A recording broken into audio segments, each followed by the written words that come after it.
right, well, thank you. Good afternoon. My name is Jim Starbard. I'm the ARPCAP Solutions Massachusetts State Lead. I actually oversee Connecticut and Rhode Island as well. Just a little note on this is going to be a general overview of the Title V regulations. What I'm going to say, there are some exceptions. We're going to be giving you the most common stuff. I've been wearing ARPCAP Solutions for the past 10 years. I'm on my 10th year. Prior to that, I was a local public health sanitarian, enforcing the Septic Code and private well code, as well as the other codes of the state and local municipalities in Massachusetts. So Title V, that's the Septic Code of Massachusetts, and it's written by Massachusetts Department of Environmental Protection. It really started in the 1970s as a loose septic code. In 1996, it was a big rewrite that really put the teeth into it. And since then, there's been some slight changes, but 96 was the really big rewrite. One thing to note, because this is a private well conference, is the septic code is a statewide code that is given by the state and is, well, it's the code for the whole state. In Massachusetts, private wells, Mass DEP puts a model regulation out that the local municipalities have to adopt. So it's completely opposite. Our septic and our private well codes are really completely opposite. So enforcement-wise, it's probably best to give you a background. In Massachusetts, we are very big into local rule. We have 351 municipalities, and each and every one of them has a local board of health. This all started actually before the country was founded. The Boston Health Commission actually formed their first board of health, actually before the country was formed, and their first health agent was Paul Revere to fight an outbreak of cholera in the city of Boston. So that's really where the local board of health and the local standards for Massachusetts started, and it hasn't changed since. So, but give you that good overview to see, because when you're going to see enforcement, you're going to see at the local level and the state level, and there'll be a lot of local provisions. So just give you the background. So enforcement, basically, under 10,000 is by the local board of health. Each board of health has sanitarian agents that work for the board and oversee inspections and everything like that. Over 10,000, Mass DEP will regulate. And they regulate that through what's called a groundwater discharge permit. And basically the town, anyone has over a 10,000 gallon flow has to get a permit from Mass DEP to put it in the ground. And with that permit comes treatment that needs to be necessary in order to put it in the ground. There's also groundwater discharge permits for, say, backwash for a public water system's treatment system. So it goes into basically any flow into the ground by a commercial public water system or over 10,000 gallons. The rewrite in 96 really came up with two licensures, specific license just for septic systems on top of what was needed to design. It came up with a soil evaluator, which is really for the install of the septic system. Soil evaluators do deep hole and Perc Test, percolation test. The deep hole test is really look at the soil conditions, what they are, and try to find the highest groundwater table. The Perc Test is you would pre-soak an area and then put more water down and see how long it takes to go down per inch of the water. And using that criteria, then the septic system could be designed. The system, and it also came up with Title V system inspectors, which basically they're the ones, after the system is installed, they come out and make sure the system is running right. Most common Title V inspection, it's good for 2 years. From when it's done, 3 years if the system's pumped after that inspection's been done. Through inspections, there's prompt inspections. The biggest one is being the property transfer. Before you can transfer a property, it has to be inspected and okayed that it's working as designed. There is a provision if you want to buy the property and take it on yourself, that after you buy the property, within 1 year, you will have it inspected and you will have it fixed. Or even if you have a failed system, you can still buy that property, but you have 1 year to have it fixed, unless it's a public health issue, and then the local board of health can make it go quicker. But if it's just a failed septic and you feel like, hey, I'll go take it on, you can still buy the property, but you will be held to the standard to make sure it's fixed. Expansion. One of the biggest things with this is our systems are built on bedroom size. So say you have a 3-bedroom house and you want to make it a 5-bedroom house. You'd have to have a prompted inspection. Does your system meet that criteria in order to expand to that? Or change of use. You could have a dance studio. Say it's a commercial property, a dance studio. Well, that dance studio went out of business and Dunkin' Donuts wants to come in. Well, that's a whole new different flow, and it's a whole different lot of biological demands. So those inspections would make sure that the system is in place, is okay for whatever change might be, and require upgrades possibly, or most likely. There's required inspections, which are in Title V. Shared septic systems, every 3 years, you got to have it inspected by a licensed Title V inspector. And if there's problems, then it has to be repaired. We have a lot of technologies, recirculating sand filters, pressure dose systems. Those have to be done annually. And over 10,000 gallons per day flow in there. It's every 5 years, even though it's overseen by the Mass DEP. Inspection criteria. Of course, you'd have to be a licensed Title V inspector. You have to open up the septic tank, all components, look in the inflow, the outflow, check your sludge levels, your scum levels, make sure you're at operating level. You have to open up the D-box. In Massachusetts, you're required. I'm also an inspector in Rhode Island. In Rhode Island, you're not required to open up the D-box. Next state over, things change. So.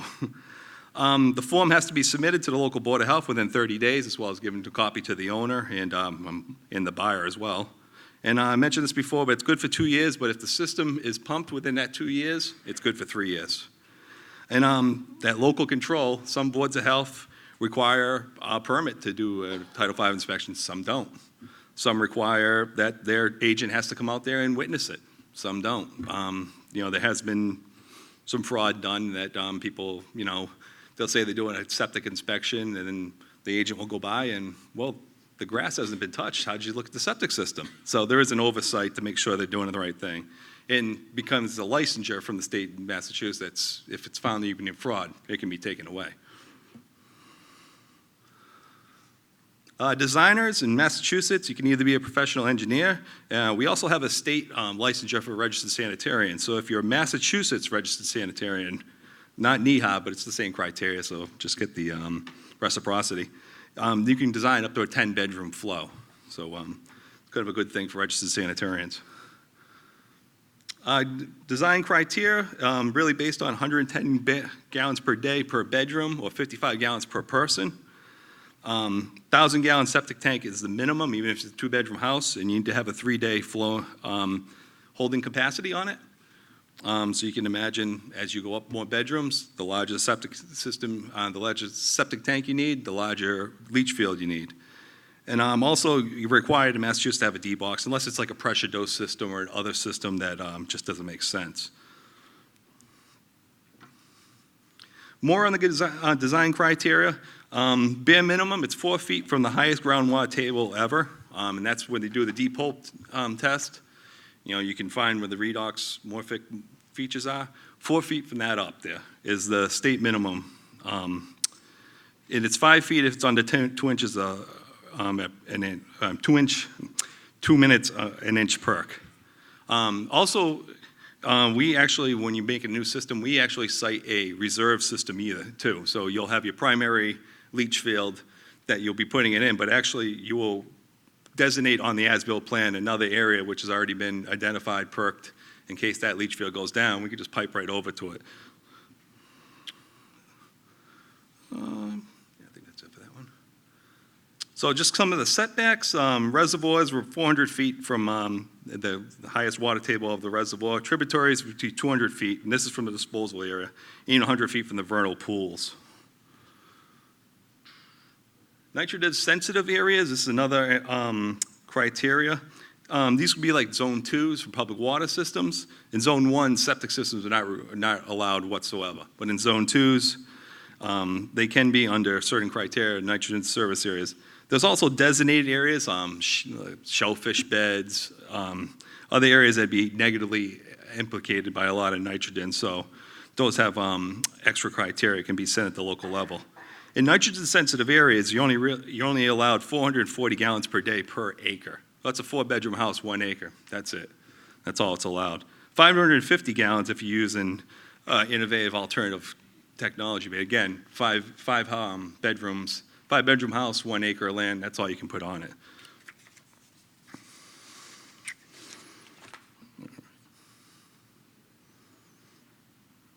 So onto the innovative and alternative technologies. There's a lot of technologies. I'm not going to go through them all.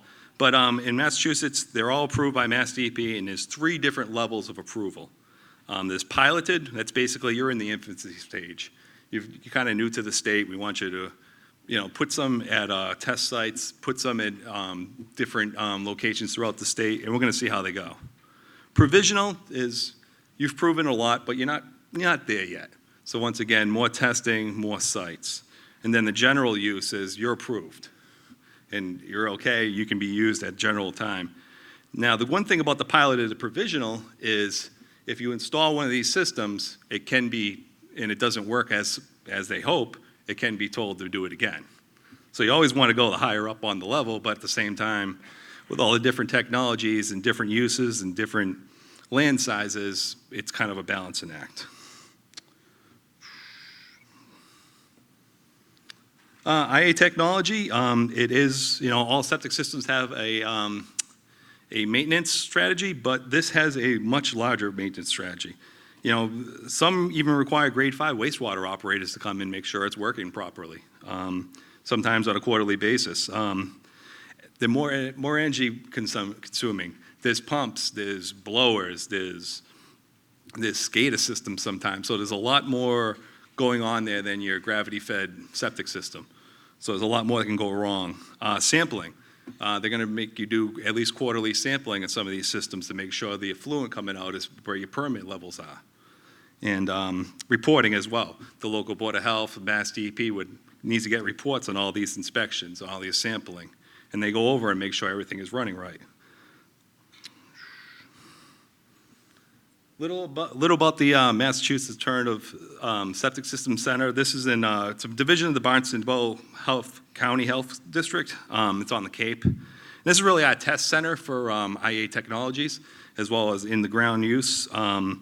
University of Rhode Island has something very similar in their North Kingston campus. So, and it's basically all the new technologies go put in the ground and see how they work. Take the sampling and it's really a testing zone. Little more on the local regulations. Like I mentioned before, they can implement regulations more strict than Title V. And these are some of the examples of communities I worked with. Like town of Westminster, Title V says the leach field has to be yay big. They say, nope, 25% bigger. So it's 125%. Down the Cape, they have very sandy soils and a soil aquifer. So a lot of the local boards of health have said, 4 feet? No, we're just going to go to 6 feet. Regardless of what the depot and Perc says, whatever the highest groundwater table is, 6 feet up. So you'll see a lot of mounds down the Cape. Cesspools, in Title V, if they're still working correctly and they're in unsensitive areas, they can be approved. Some boards of health have said, no, it's old technology. If it's one, automatic failure. So. And also you can have septic hauler, installer permits. We already mentioned Title V inspection permits. So local boards of health can implement any kind of rules like this to protect Board of Health of the community, and really in any area. And consider this as a private well conference. Oh, oops, sorry. I just decided I'd put in the couple private well regs that are in the Massachusetts Septic Code. 100 feet from the leach field is the space that needs to be there. There is a criteria if it is within 50 to 100 feet. It's not an automatic failure, but you have to take a coliform VOC and ammonium nitrate test, and those all have to come out okay. And then, the Title V will be official. But so that's it for me. I think we're going to wait till after Candace gives her part about New York, and then answer the questions at the end. So see how much time we have, if that works. So we need to pull up Candace's presentation full screen.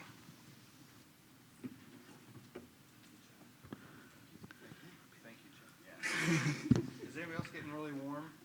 Okay. I can turn it down, but it probably won't affect us in the next half hour. So.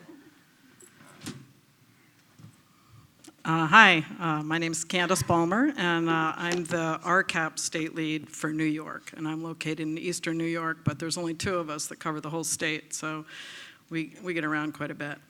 So I'm going to talk about our regulatory program in New York State, which if you have any involvement with septic systems at all in your state and other neighboring states, you know it's real different from state to state. So we're a far cry from the regulatory oversight that Massachusetts gives. So who regulates? Well, in New York, we have what's called split primacy, which means 2 agencies. The Department of Health handles drinking water issues primarily, and the Department of Environmental Conservation handles wastewater issues ordinarily for municipalities. So in New York, the overall responsibility for septic systems falls to both of those agencies.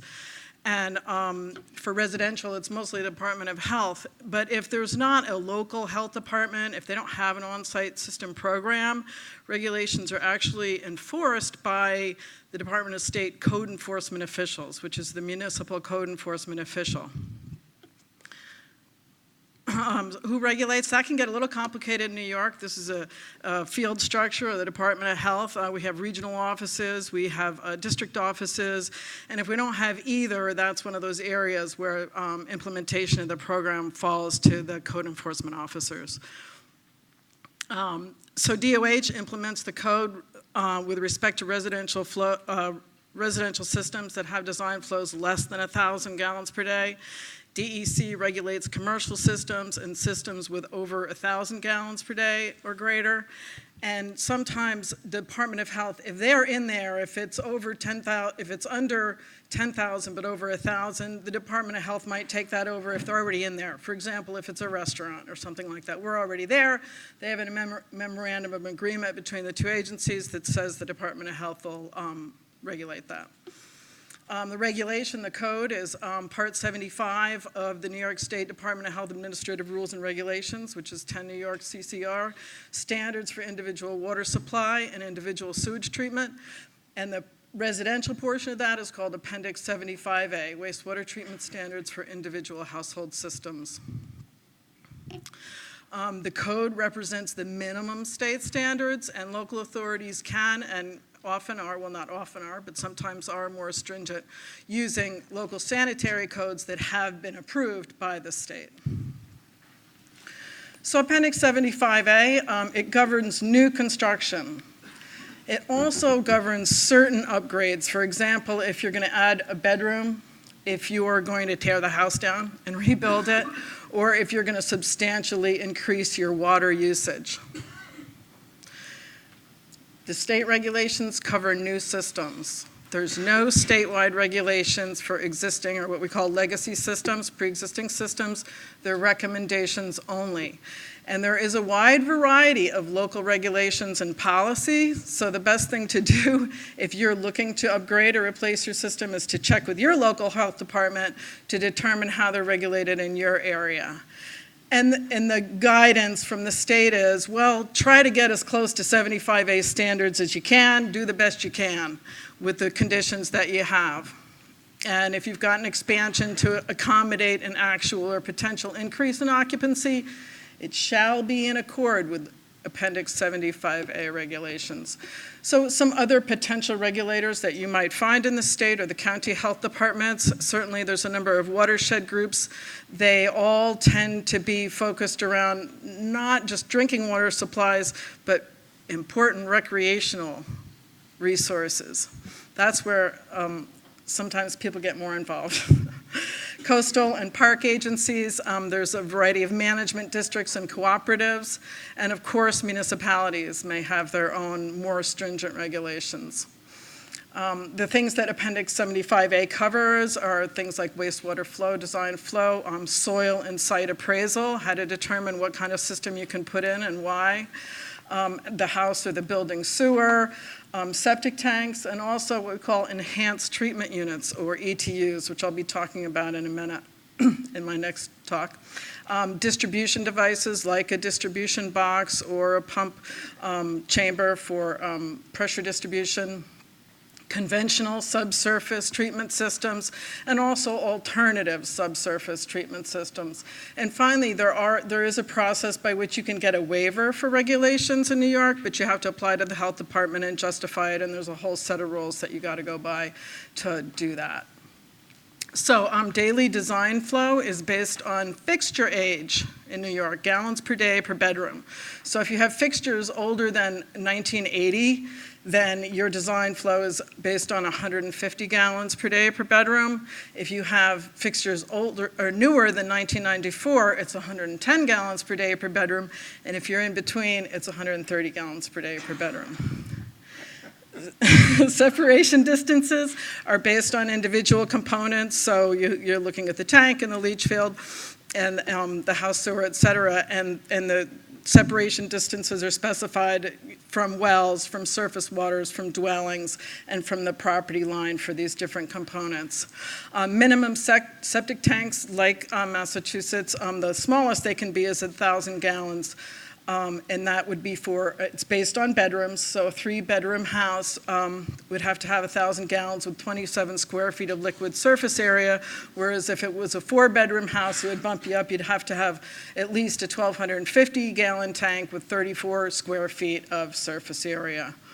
ETUs, if you're using an enhanced treatment unit, it has to be certified by the National Sanitation Foundation, and it must be an International Standard 40 Class 1 unit, and I'll talk a little bit about that later. And subsurface system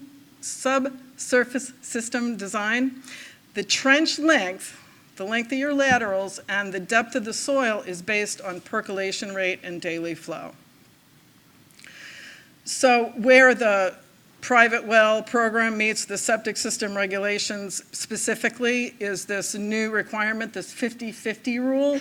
And basically it says if water's coming into your well at less than 50 feet from the ground surface, you need to expand your separation distance by at least 50%.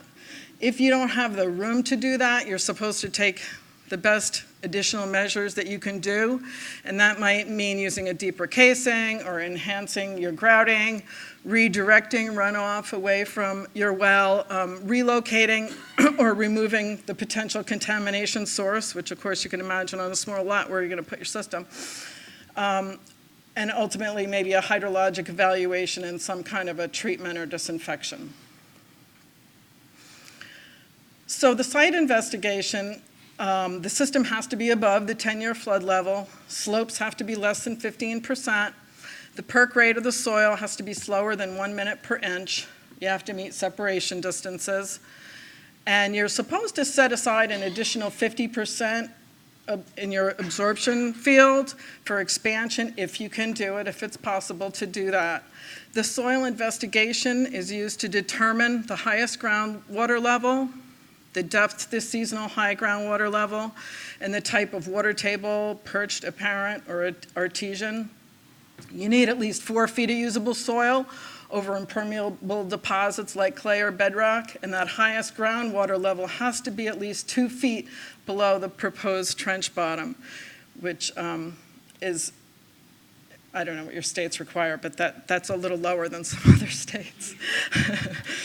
So the soil investigation involves a test hole and a percolation test. So the test hole has to be at least 6 feet deep within or immediately adjacent to the proposed absorption area. And if that soil profile is different within the same deep hole that you're looking at, you're supposed to go and dig more holes and look at an alternate proposed absorption area sites.